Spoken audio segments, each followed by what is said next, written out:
second graders. I'm going to do another read aloud for you today. Today's book is called Great Migrations, Whales. It's from National Geographic Kids.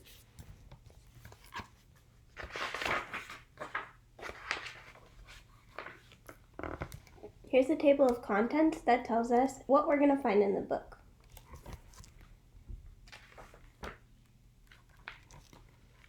On the move. When animals travel from one region or habitat to another, it's called migration. Animals migrate in search of food or a mate.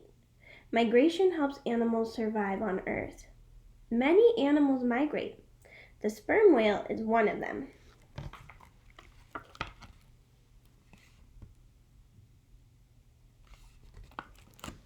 I hope it's okay. I hope you can see it. These are wildebeest. These are red crabs. Whale of a word. Migration means moving from one region or habitat to another for food or a mate. A mate is either a male or female in a pair. Most animals need a mate in order to have babies. What animal is longer than a school bus, has the largest brain of any animal, is one of the greatest divers in the world? A sperm whale.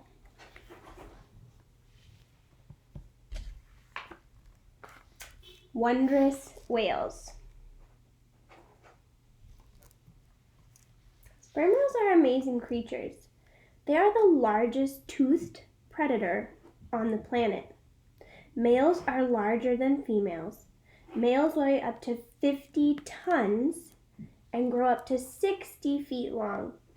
That's not just big, it's H-U-G-E, huge. Let's look at the whale of a word, predator. A predator is an animal that eats other animals. How do we measure up to a sperm whale? A sperm whale is so big, it makes an adult human look very small.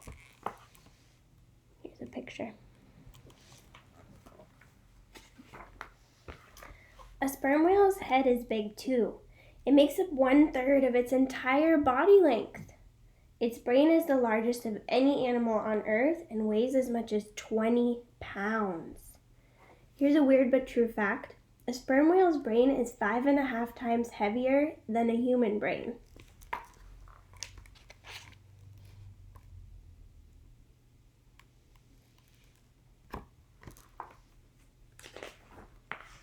Sperm whales get their name from a waxy material in their heads. It's called spermaceti. You can say it like this, spermaceti. But scientists don't really know what its purpose is. Spermaceti was once used to make cosmetics, creams, and candles. It's an oily, waxy material that's found in their heads.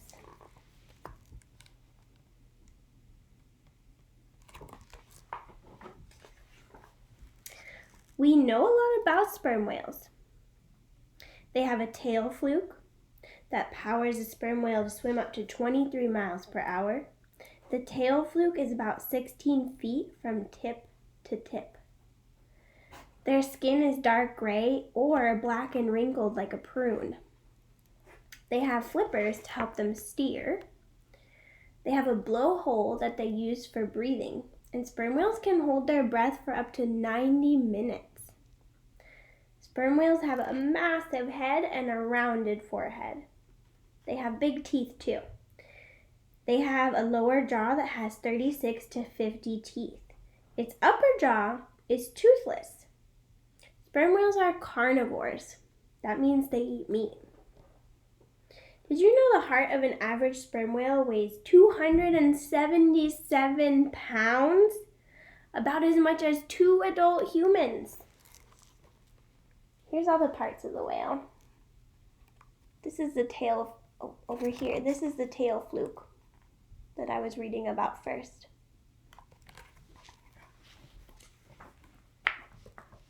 Need to lead. Female sperm whales travel in family groups called pods. There are 15 to 20 females and their young in a pod. Pods are led by an older female. She guides the whales to the best feeding grounds. Males usually leave their pods when they're between 4 and 21 years old. That's a big age gap. When they join bachelor groups of up to 50 males. The largest and oldest males tend to swim alone. Here's a picture of a pod of sperm whales. Why is being in a pod important to the whales? Sperm whales in a pod stick together as they travel. They protect and care for the sick, young, and injured. They make sure that every whale is fed. This is important protection since sperm whales migrate very long distances. Some swim enough miles in their lifetimes to circle Earth several times.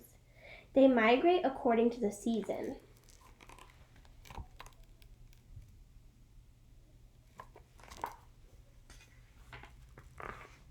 In the fall, sperm whales migrate toward the equator to look for a mate.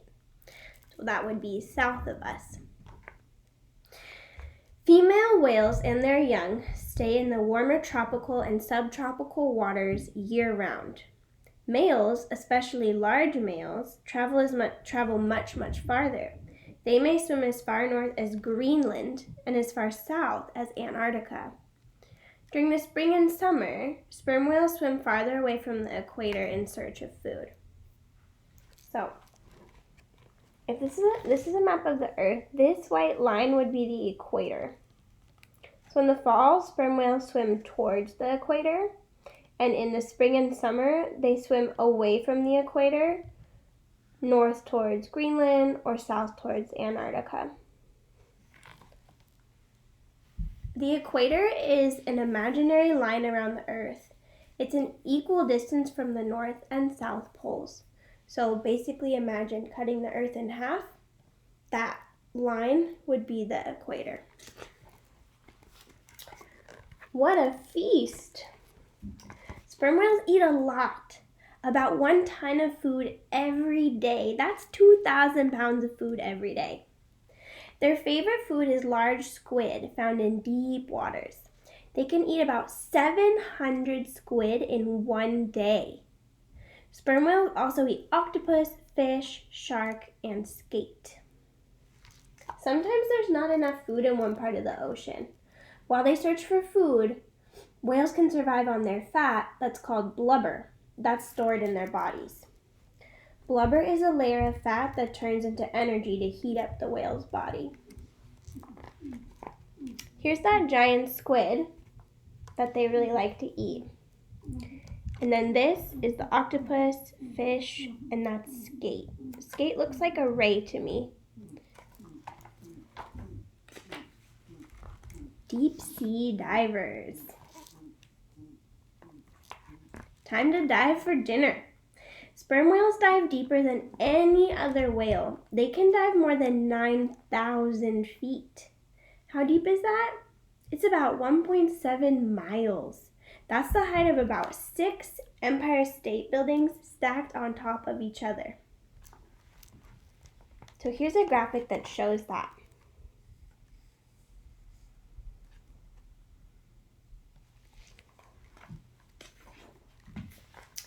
During an average dive, sperm whales hold their breath for about 45 minutes. They rest on the surface for 10 minutes. Then they dive again. They do this all day long. Mothers do the hunting for their young. Young whales need to breathe more often than adults, so they can't dive deep in the ocean until they're older. They wait on the surface and they listen for their mothers who are diving far below them. Here's a picture of a whale breaching. This is the tail coming out of the water. Miss Sarah's seen that. Not a sperm whale, but another type of whale. Wee whales. Whales are mammals, and baby whales are born live and drink their mother's milk for the first 2 years or so of their life. Young whales are called calves. Here's a picture of a calf with its mother.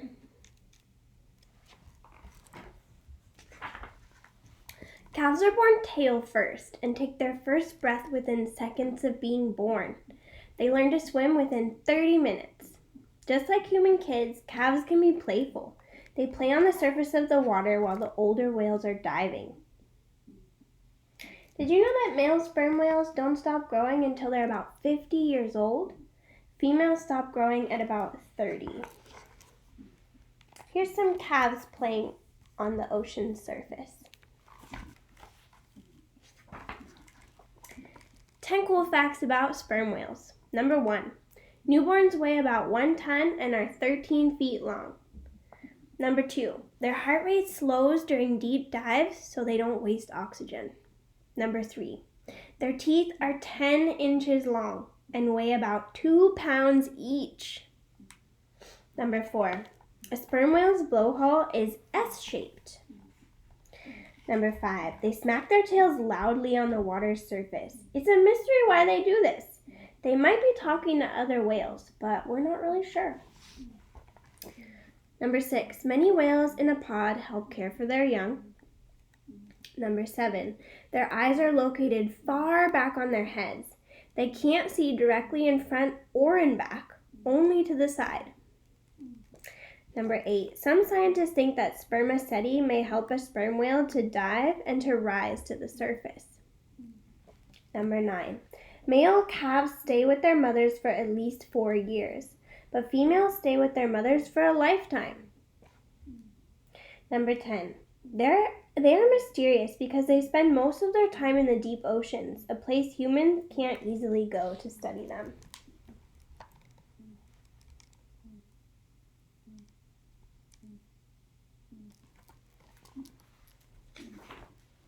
Whale talk. Sperm whales talk to each other by making clicking sounds. These sounds are also used in echolocation. Echolocation is used by animals such as dolphins, bats, and toothed whales to navigate in the dark. Whales send out waves that bounce off objects in their path. The sound bounces off the object and returns to the whale, and from this they can tell the size and the distance of that object. Whales use echolocation for 3 purposes. 1, to find their way in the deep, dark ocean. 2, to locate food. And 3, to find their young on the surface of the water. Here's a picture, and you can't see the waves, but this image kind of shows you what it would look like. But you can't actually see the echolocation waves.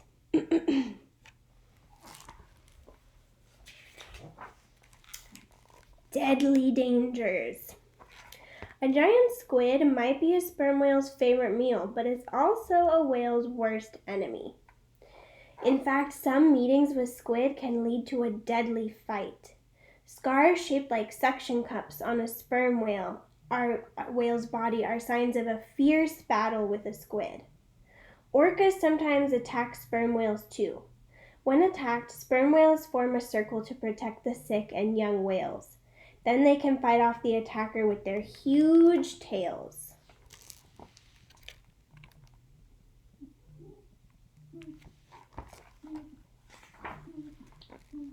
During the 1700s, 1800s, and into the 1900s, a large number of whales were killed by people. Sperm whales were hunted for their spermaceti and their oil, which were used to light lamps and make candle wax. Hunters also wanted sperm whales for their ambergris, a material used in perfume. Kerosene later replaced whale oil as a way to light lamps. Whaling was outlawed in the 1980s. The number of sperm whales has increased. Now there are many sperm whales in our oceans, but illegal whaling still happens sometimes.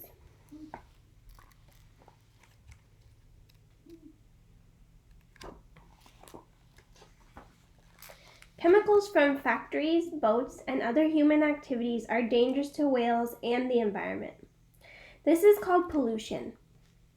It can make whales sick or even kill them. Whales are also in danger when they get too close to the shore. They can get stuck on beaches in shallow water. Scientists aren't really sure Why whales sometimes swim towards coastlines. Possible reasons are loud noises, pollution, or unusual weather patterns.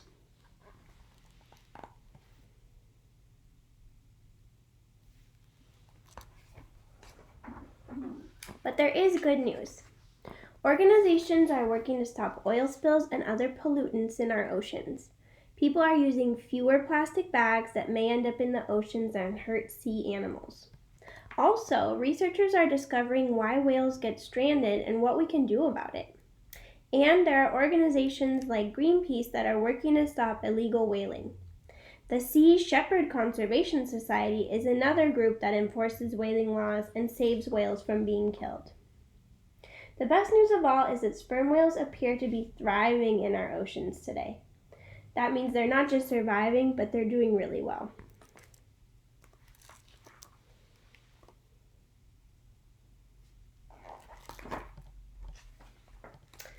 What you can do. Find out more about sperm whales and how to stop pollution in our oceans. The more we understand, the more we can help. Here's a picture of some kids working on getting rid of some pollution. They're picking up trash on the beach.